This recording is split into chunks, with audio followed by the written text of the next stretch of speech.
Magandang buhay mga ka-agri. Hindi multo yung nakikita nyo. It's already 5 o'clock. Tayo po ay maghahakot ng aming mga manok. Unang araw dito ko itatambak siya. Excited tayo dahil ngayon po April 13. Naani na yung aming kahanggan itong palayan.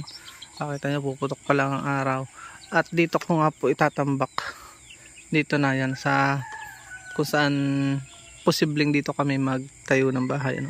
Gamit ko po yung aking karetela. At doon ako dadaan. Tatawasan niyo yung karetela kung nabiling sa 4,000 niya tayo.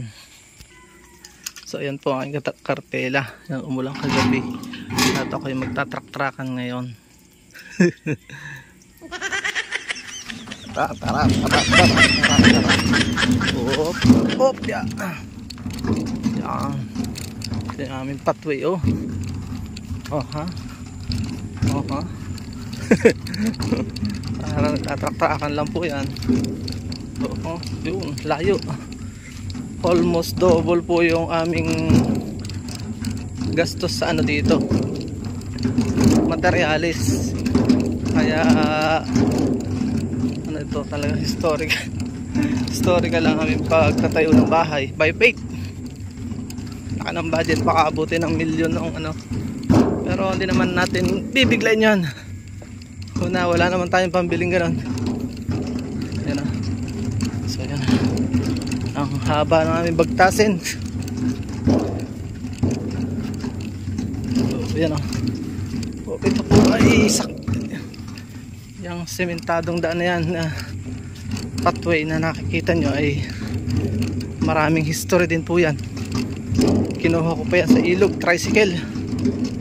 Almost 2 feet ang taas ng tinamba ko dyan. Grabe. At pinagtulong-tulungan namin mag-anak, kakapatid na simentohin yan. So andito na tayo. May aso. May aso pa, may aso. Tara, let's go. So yan, andito na tayo. Tinambakan ko, yan o. Medyo malikot ang ating ano.